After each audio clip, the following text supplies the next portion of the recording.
คือมาหาน้ำเพิ่นได้ทุกคนขันมีงานนะเพิ่นมีบ่แพะเราข่าวนี่ผู้ตาข้าวก็งามได้ทุกคนผู้สาวได้นี่นะทุกคนผู้สาวได้มีแต่ผู้สาวทั้งหมดเลยไม่มีผู้สาวผู้สาวทั้งหมดได้หลายได้ก็ดีแม่นแหละผู้เบานะกับผู้สาวทุกคนไม่เลยผู้มีผัวไปดีตอนสาวๆแล้วทุกคนเนาะโอ้ยแล้วก็สวัสดีตอนสาวทุกคนนะมาต้มเรามันมาเฮ็ดยอดเข้าเนาะต้มเรากับอันซอยน้าสาวเก็บไว้เฮ็ดงานดอกคนนี้แหละเฮ็ดบุญแจกนะทุกคนเนาะเก็บไว้เพิ่นสิต้มเรากันทุกคนและตามไปเบิ่งน้ำกันเลยทุกคนเพิ่นสิเฮ็ดนะลื่นเนาะต่อไปนี่นะเพิ่นสิมานึ่งเสื้อกระฟุ้ยทุกคนนี่เลยเล่านี่เลยเฮ็ดเราขาวบ้านเฮาแล้วมันเสียต้องการแล้วมาเอาเด้อบริษัทเรานี่ผู้ต้มเราบริษัทเรานี่เรามาพึกเชลล์บอกบริษัทเรากับเท่าเลยไปทึกไปเชาะเชลล์ได้ป่ะไปเครื่องบุญจะได้เลย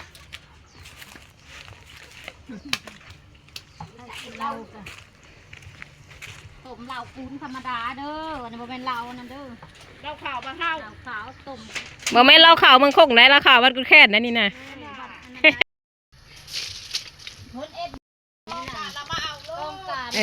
มีบ่อันนะเพื่อเลยต้องการงานเลยนะมาเอาโลได้มีงานนะเพิ่นมีบ่แพะเราข่าวนี่ผู้ตาข้าวก็งามได้ทุกคนผู้สาวได้นี่นะทุกคนผู้สาวได้มีแต่ผู้สาวทั้งหมดเลยไม่มีผู้สาวผู้สาวทั้งหมดได้หลายได้ก็ดีแม่นแหละผู้เบานะกับผู้สาวทุกคนไม่เลยผู้มีผัวเขาเราผู้สาว6 สาว5 สาว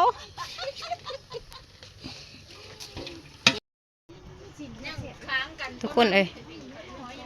แล้วก็จูไฟเฮาจูไฟเฮาแล้วนะเข้าก็จะสิเต็มฟุยตักกินได้เหล้านี่หวานแท้เหล้าคือเลยนี่นะอันนี้เราทู่ทุกคนนี่เข้าทั้งหมดเลยนี่นะมาดองมันเป็นเหล้าหวานเราทู่นึ่งแล้วแหละทุกคนบรรยากาศเพิ่นวิพากันตักเสื้อแยงไปไล่ทุกคนเลยนี่ผู้สาวแล้วตักเข้ากันนี่ไก่เพิ่มโรเอ็น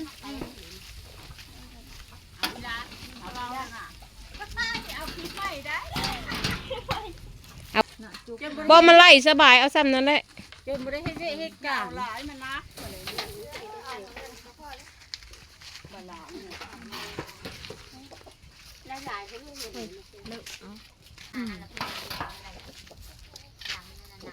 บุเป็นบ่สุ่มนี้จะมาปลานี่กันเลย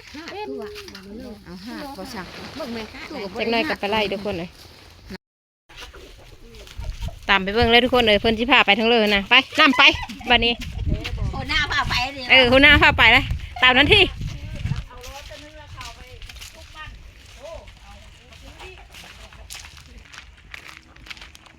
โอ้เตะไม่เป็นทางว่าหัวหน้าน่ะมาเล่งแท้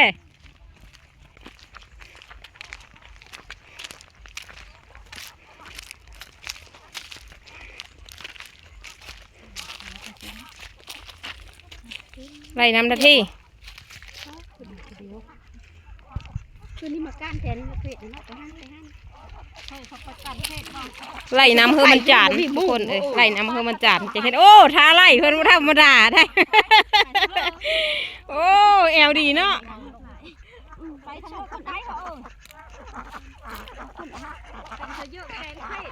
ผู้สาวทั้งหมดเนาะวันนี้เนาะมีแต่ผู้เดียวได้มีผู้น่ะ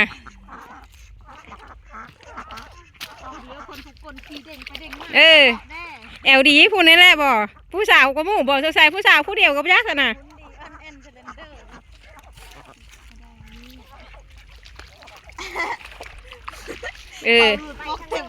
มีไว้เลยผู้เจ้าอยู่เนาะเนาะ1 อันท่านะหุบจุงทันที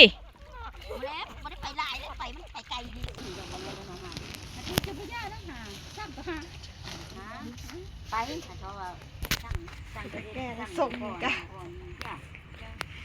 กล่องหุ่มกันแล้วก็ซื้อแป้งทุกคน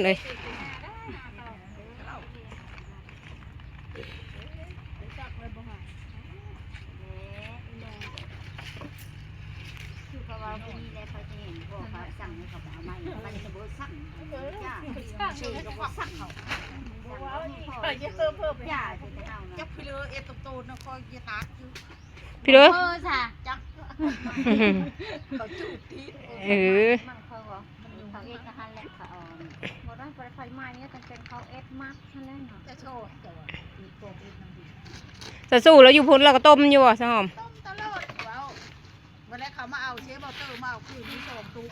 เราที่เราอยู่เราบอกว่านั่นแหละมาเอาเลยส่งตุกใหญ่ละโยกอ่ะนี่ได้ได้บ่บ้านนี่มันก็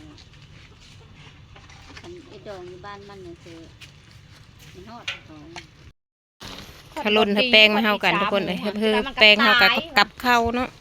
พ่อตายอะไรเด้ พ่อได้เท่านี้เลย เฮากันแล้วสิเอาไปโดง ได้ดีได้เงินได้คำแล้วว่า แต่มาก เป็นจะสั่งอีนี่ก็เต้เต้เท่านั้นเนาะถ้าชื่อขวางสั่งอีนี่นะ อายุเช้าป่าได้ อีเตือน้อยนั่นน่ะเด้ อีอ่องนั่นนะ อีอ่องบอก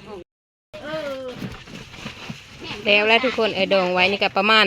10 มื้อพุ่นละ10 บ่ายมื้อพุ่นละจังมาต้มได้เนาะ15 มื้อบ่ ว่าละแหมพุ่น